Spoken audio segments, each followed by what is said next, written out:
Olá pessoal, eu sou o professor Rafael da Sala do Saber e nós vamos fazer agora a segunda aula, a aula 2 da super revisão de matemática para a prova do Enem, tá bom? Nessa aula 2 eu vou começar falando para vocês de probabilidade.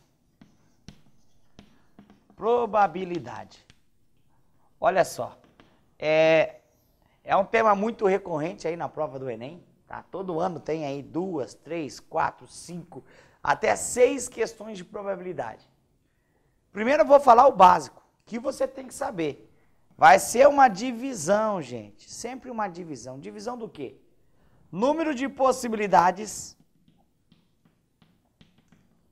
daquilo que eu quero. Daquilo que eu quero. Esse vai ser o número de cima. E embaixo, número de possibilidades total.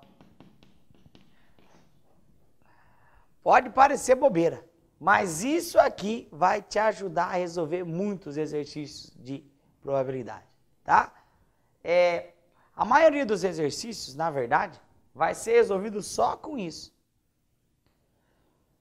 Vamos supor comigo o seguinte.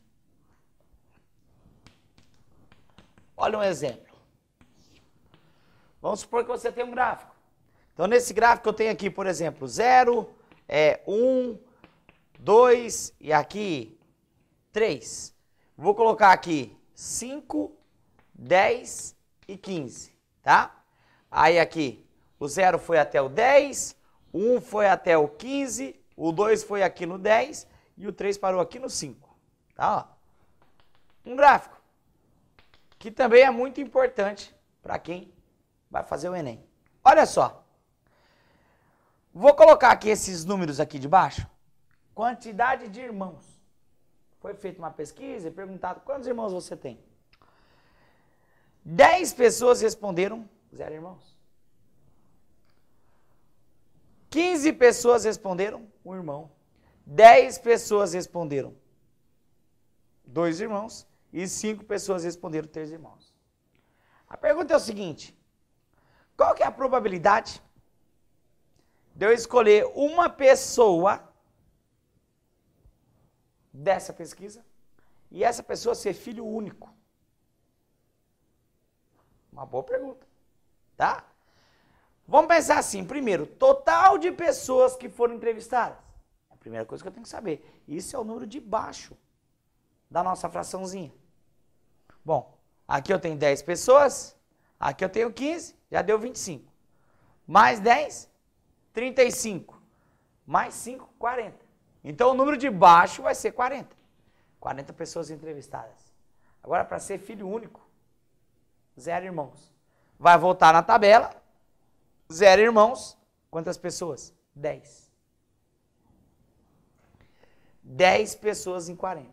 Se você simplificar, 1/4. Simples, né? Bem simples. Então, a maioria dos exercícios de probabilidade, você vai usar essa formulinha. Número de possibilidades daquilo que eu quero, dividido pelo número de possibilidades total. Simples. Simples. Um conceito interessante que eu quero passar para vocês é a questão da urna e bolinhas. Dá uma olhadinha nas últimas provas. Pelo menos uma questão em cada prova vai ter de urna e bolinha, tá? Então, eu vou dar um exemplo bem simples. Exemplo. Imagina que eu tenho uma urna e essa urna tenha 3 bolas brancas. Tá? Essa urna tenha 4 bolas amarelas. E essa urna tenha 3 bolas azuis. Qual que é a ideia? Quero tirar 2 bolas dessa urna. E eu quero que as 2 bolas sejam amarelas. Tá? Eu posso tirar de 2 maneiras diferentes. Posso tirar simultaneamente, ao mesmo tempo, ou posso tirar sucessivamente, que é uma atrás da outra. E ainda, sucessivamente, eu posso tirar de duas maneiras. Com reposição ou sem reposição. Tá vendo? São três maneiras de tirar. Como que seria isso daí? Vamos falar aqui comigo, ó. Simultaneamente.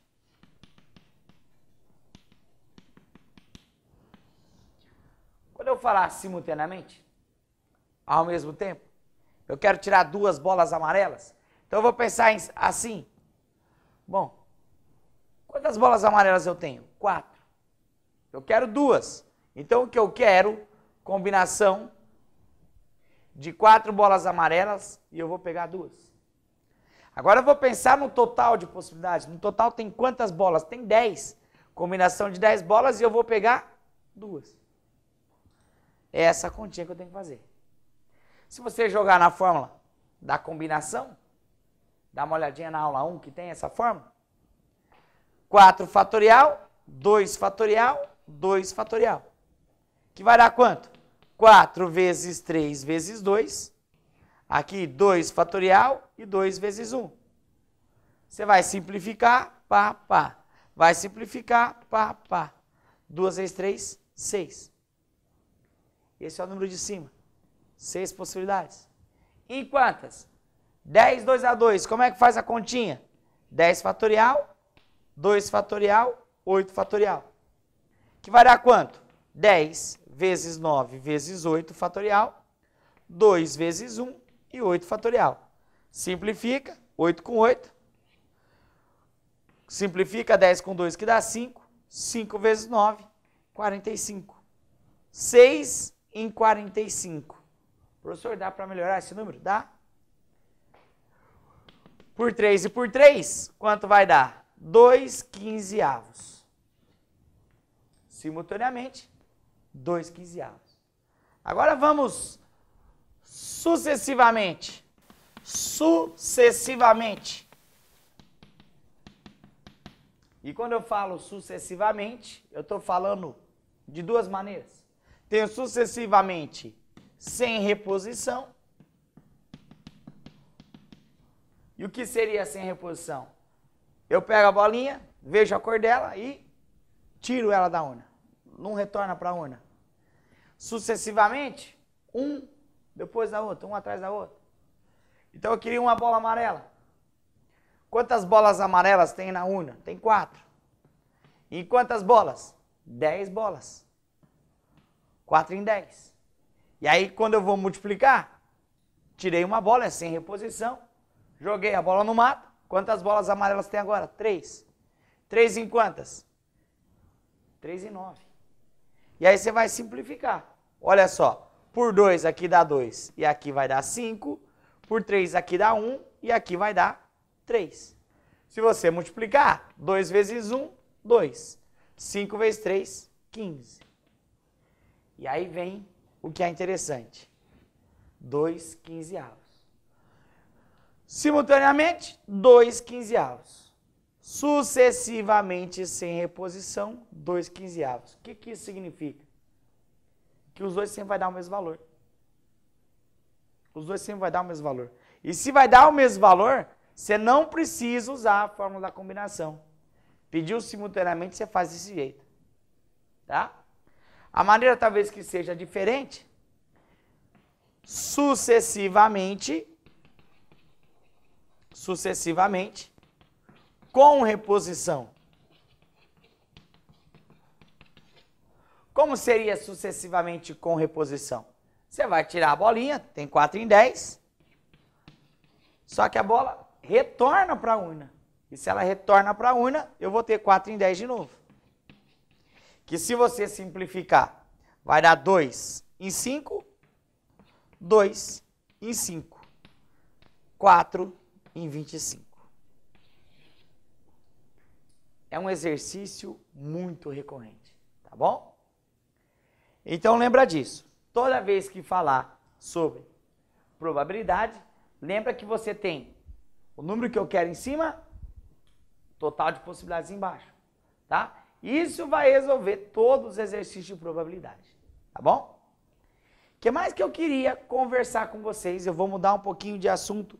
Eu vou falar um pouco de regra de 3.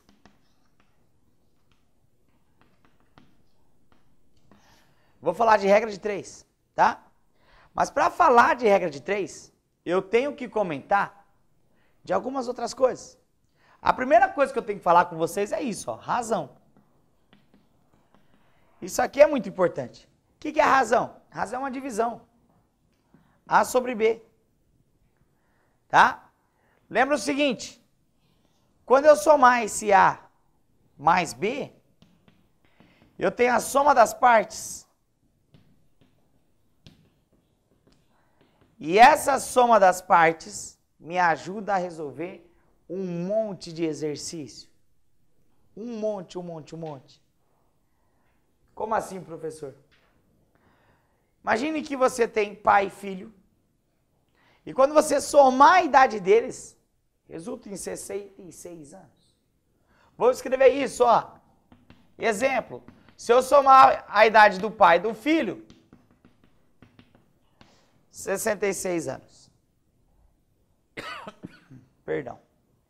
E aí eu sei que a razão entre as idades é 3/8. O exercício vai dar a soma e vai dar a razão. E ele vai perguntar, ó, qual que é a idade do pai? Qual que é a idade do filho? Para pensar. Como que você vai fazer esse exercício? Sisteminha de equação, equaçãozinha, no mínimo equaçãozinha, mas um sisteminha de equação. X mais Y igual a 66, X sobre Y igual a 3/8, ia dar trabalho. Não. Pega a soma das partes, gente, ó. 3 mais 8 dá 11. 11 é a soma das partes. E aí você vai pegar o 66 e vai dividir por 11. 66 dividido por 11 dá 6, que dá 66, zerou. Quer dizer que cada parte, 6 anos. Olha para a razão. 3 e 8. Quem que é a parte do pai? Não pode ser 3, né, gente? A parte do pai é 8. 8 vezes cada parte vale 6. 48 anos. Essa é a idade do pai. Qual é a idade do filho? A parte dele é 3. 3 vezes 6. 3 vezes 6 dá quanto? 18 anos. Isso se aplica a qualquer exercício que tem razão. Tá? Outra coisa importante para a gente poder chegar na regra de 3 é falar o seguinte. Falar em proporção. Importante saber sobre proporção. Porque é logo depois de razão. O que é uma proporção? É uma igualdade de razões. Toda vez que eu tiver uma igualdade entre duas frações, eu tenho uma proporção. Se eu tiver lá A sobre B e falar que é igual a C sobre D, isso aqui é uma proporção. E aí a ideia da proporção é quando eu tiver o sinalzinho de igual, é sempre multiplicar em cruz. Mas isso não quer dizer que sempre eu tenho que multiplicar em cruz. Sempre que eu tiver uma igualdade, eu vou multiplicar em cruz. Aí o que as pessoas confundem é achar que a regra de 3 é uma igualdade. E não é. Depois que você monta, que daí vira uma igualdade. Mas a priori ela não é uma igualdade. Não é sempre que você pode multiplicar cruzado. O que vai importar então para a regra de 3? Isso aqui, ó. Grandeza. Grandeza. Eu tenho, na verdade, 2 tipos de grandeza. Eu tenho a grandeza GDP e eu tenho a grandeza GIP. São 2 grandezas diferentes. Ué, professor, como assim 2 grandezas diferentes? Grandeza diretamente proporcional. Quando uma subir, a outra sobe também. Quando uma diminuir, a outra diminui também. Ou seja, uma sobe, a outra sobe. Uma desce, a outra desce. Toda vez que isso acontecer, é GDP. Vamos pensar comigo, vamos abastecer meu carro? Se eu colocar 20 litros de gasolina, vou arredondar para 5. Tá quase lá. R$100. 20 litros, R$100. Se eu colocar 40 litros, eu vou pagar duzentão, acabou o dinheiro do mês.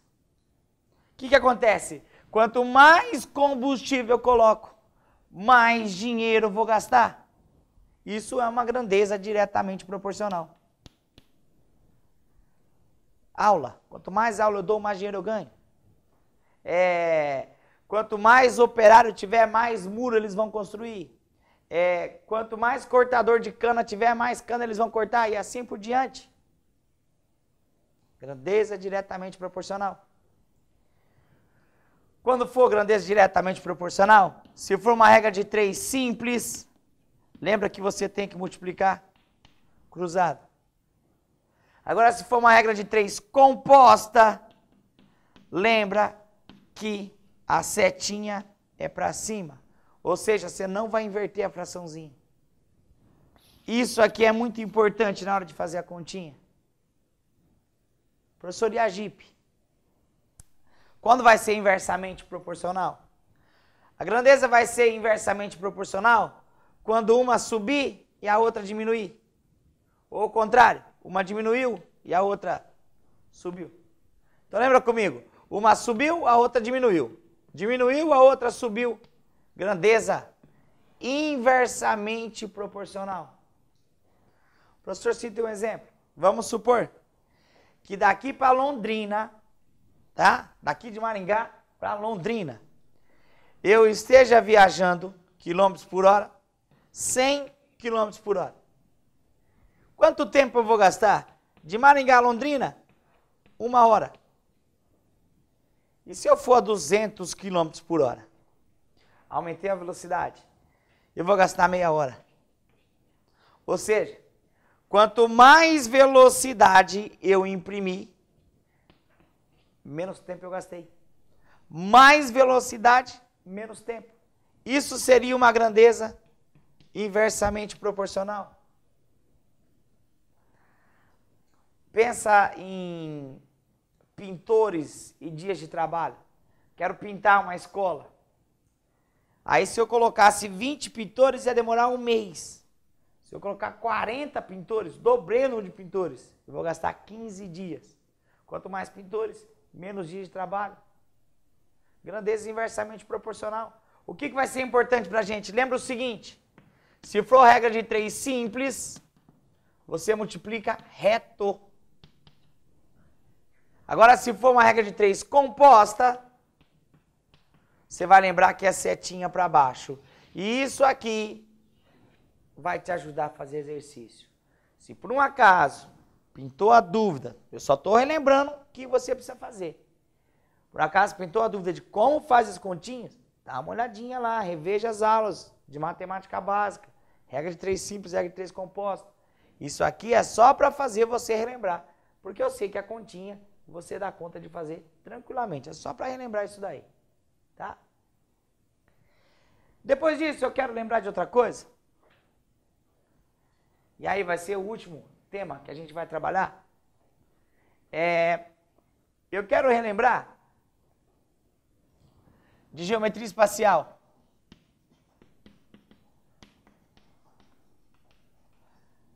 Geometria espacial. E vou desenhar algo aqui que a gente conhece bastante. Olha só. O cubão. Olha lá, o cubo. Esse é o cubo. Hexaedro regular, que é um poliedro de Platão, desculpa. Olha só. O que você tem que lembrar? Tem os camaradas que nos remetem à ideia de ponto. Quem são eles? Ó, esses caras aqui.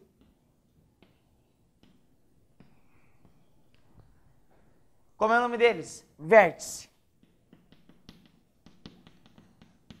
Vértice. Tem os camaradas que nos remetem à ideia de retas, ó. Quem que são esses caras? As arestas. E tem os camaradas que nos remetem à ideia de plano, que são as faces. O que geralmente se pede nos exercícios? Número de vértices, número de arestas, número de faces. E aí algo que ajuda muito, relação de Euler. Qual que é a relação de Euler, professor? Vamos fazer almoço 2 vezes. Depois não sabe o que é gordo. Vamos fazer almoço 2 vezes. Olha lá, relação de Euler. Isso aí é muito importante você lembrar. Só que você, aluno meu, vai lembrar o seguinte. Essa relação de Euler não é nada sem o teorema do Elhão. Ela não é nada sem o teorema do Elhão. Teorema do Elhão. Quem que é esse Elhão? É a soma de todos os lados das figuras planas. E aí eu disse o seguinte, que o número de arestas, ele vai ser sempre igual à somatória do Elhão dividido por 2. E isso vai te ajudar. Lembra que eu sempre comento do Buckminster Fuller, um camarada de nome esquisito, um composto novo, formado por átomos de carbono, Buckminster Fuller. Ele só tem átomo de carbono. Quando a gente pega essa figura em 3D, ela se assemelha a uma bola de futebol. Depois dá uma olhadinha na imagem. Tá? Parece uma bola de futebol. Buckminster Fuller. É formado, gente, por 20 hexágonos e 12 pentágonos. A pergunta é simples. Se é um sólido geométrico formado por 20 hexágonos e 12 pentágonos, quantos átomos de carbono tem esse cara? Já que ele só é formado por átomos de carbono. Olha a situação, gente. A única coisa que você tem é o número de faces, ó. Tem 32 faces. O que mais você tem? Mais nada. 32 faces, mais nada. Tá? Você teria que achar o número de vértices, que é o que eu quero. Mas para isso você precisa achar a aresta. E aí quem que vai te dar a aresta? Teorema do Elhão. Tá? Você vai pensar o seguinte, 20 hexágonos que tem 6 lados cada um. 120 lados. 12 pentágonos que tem 5 lados cada um. 12 vezes 5, 60. Total de lados das figuras planas. 180 lados. Aí pelo teorema do Elhão, aresta é igual a 180 dividido por 2. Aresta é igual a quanto? 90. Ah, se você não tem isso, você não resolve. E aí você vai usar a fórmula. Vamos fazer almoço 2 vezes. O V é o que você está procurando. Faces, 32. Arestas, 90. Mais 2. V igual a 92 menos 32. V igual a quanto? 60. Quantos átomos de carbono tem? 60 átomos de carbono. Como eu disse, é um elemento químico, tem Buckminster Fuller, mas poderia ser também a bola de futebol da Copa de 70. Tá? A bola de futebol da Copa de 70 ela tinha exatamente 20 gomos hexagonais e 12 pentagonais. Pelé, inclusive, marcou gol com essa bola. Tá? Muito comum aparecer isso daí. Beleza? Também é muito comum aparecer em geometria espacial volume. Tá? E aí eu chamo a atenção para 2 coisas. Quando eu tiver 2 planos paralelos e eu tiver figuras iguais, gente, se elas forem polígonos, formados só por retas, elas vão ser prismas. Se elas forem círculos, elas vão ser cilindros. Tá? Então eu vou pensar aqui num triângulo, ó. Um triângulo aqui, um triângulo aqui. Formou um prisma. Se fosse um círculo, ia formar um cilindro. O que eu quero que vocês lembrem é o seguinte, que tanto do prisma quanto do cilindro, o volume vai ser sempre a área da base vezes a altura. Sempre. A única coisa que mudaria se não tivesse esse plano aqui. Se ao invés do plano nós tivéssemos um ponto, aí seria uma pirâmide ou seria um cone. A única coisa que ia mudar é que o volume seria a área da base vezes a altura dividido por 3. Então, quando for prisma, quando for cilindro, você vai usar de cima. Agora, quando for pirâmide e quando for cone, você vai usar de baixo. Outra coisa muito importante é a transformações de unidades. E ainda falando de volume, você tem que lembrar o seguinte. Você tem que lembrar que 1 metro cúbico sempre vai ser 1000 litros, tá? De um líquido ideal. Água, 1 metro cúbico, 1000 litros. E 1 centímetro cúbico vai equivaler a 1 ml. Essas conversões que você tem que saber. Com essas você resolve todas. Queridos, eu espero ter ajudado você aí, tá? Nessa revisãozinha. São 2 aulinhas pequenas, com vários macetes, várias fórmulas, vários conceitos que vão te ajudar a fazer a prova, tá? Arrebenta lá, eu sei que são bastante questõezinhas, mas vai com fé que a vaga é sua. Ó, um grande abraço para vocês e até a próxima.